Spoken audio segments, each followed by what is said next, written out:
Y déjeme ahora saludar, y la saludo con mucho gusto, es un honor para nosotros que nos acompañe la doctora Aribel Contreras Suárez, coordinadora de la licenciatura en negocios globales en la Universidad Iberoamericana. Doctora, le agradezco mucho que nos acompañe, un abrazo.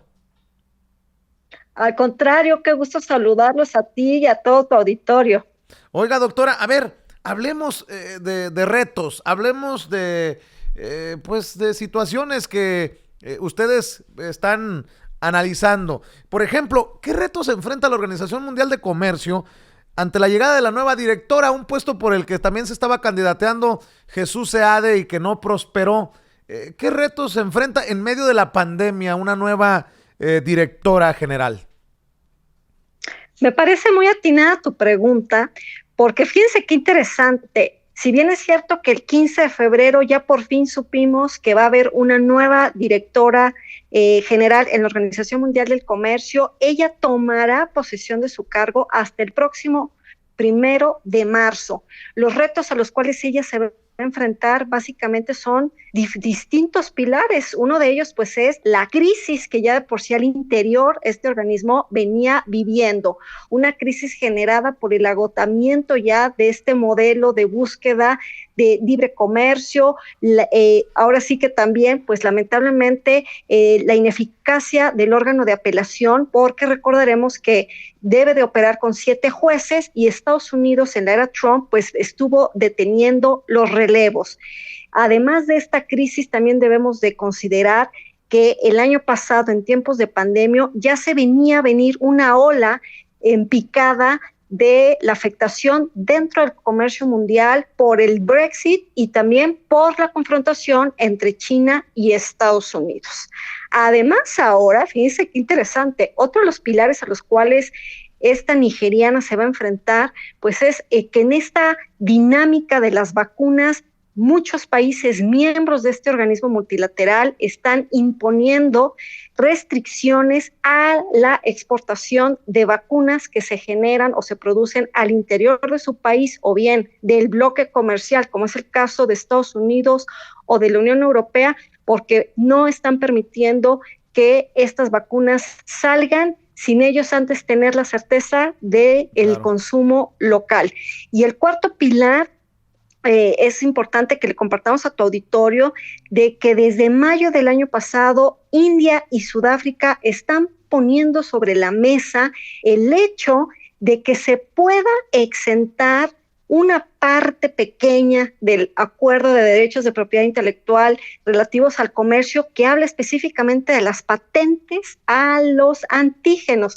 El antígeno pues es la sustancia que está adentro de la vacuna para crear la inmunidad, y a lo largo de estos meses 100 países han estado apoyando esta propuesta, donde inclusive ya hasta el día de ayer, inclusive el gobierno del Vaticano también está a favor de que de manera temporal se puedan liberar las patentes de la vacuna anti-COVID-19 para poder acelerar la producción y que de esta manera el plan de vacunación global Claro. pueda avanzar.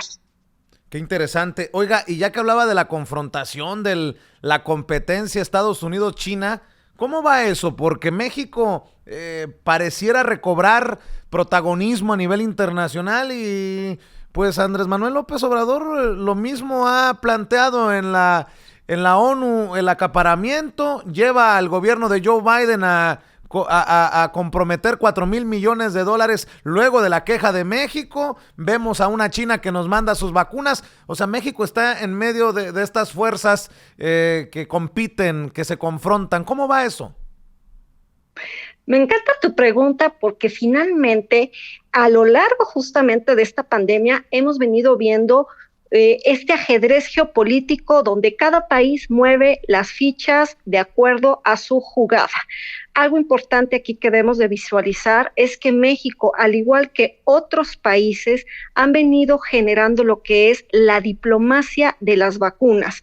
Es decir, es la forma de acercarse a gobiernos, a empresas y a diferentes actores políticos para poder importar, producir, coproducir, distribuir o bien exportar vacunas como una herramienta de poder influir en otros países. Entonces, México ha venido haciendo una diplomacia de las vacunas muy fina, muy cautelosa y muy balanceada, ¿no? En el hecho de que se acercó en su momento con Estados Unidos, con Rusia, con China, como muy bien tú lo destacas, y que al final de cuentas México tiene que ser muy cauteloso a través de la Cancillería para que esto no genere el que se sienta que se están pisando callos delicados frente al gobierno de Estados Unidos.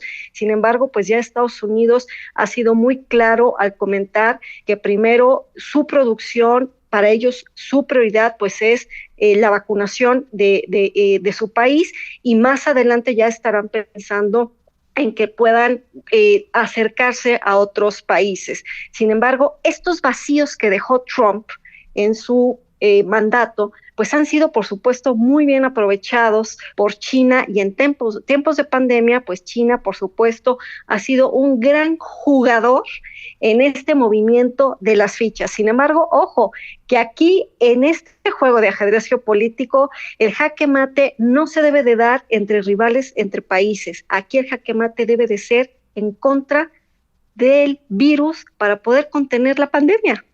Pues me parece considero que nos va a hacer falta un programa completo para hablar de la pospandemia y cómo México se puede encaminar para enfrentar ese camino que también será cuesta arriba. Le propongo que esta sea la primera de muchas oportunidades que tengamos de conversar. Ya tenemos abierto el diálogo, ya está abierta la puerta aquí en Sin Censura, y si me permite, la voy a estar invitando próximamente para que regrese aquí con nosotros, doctora.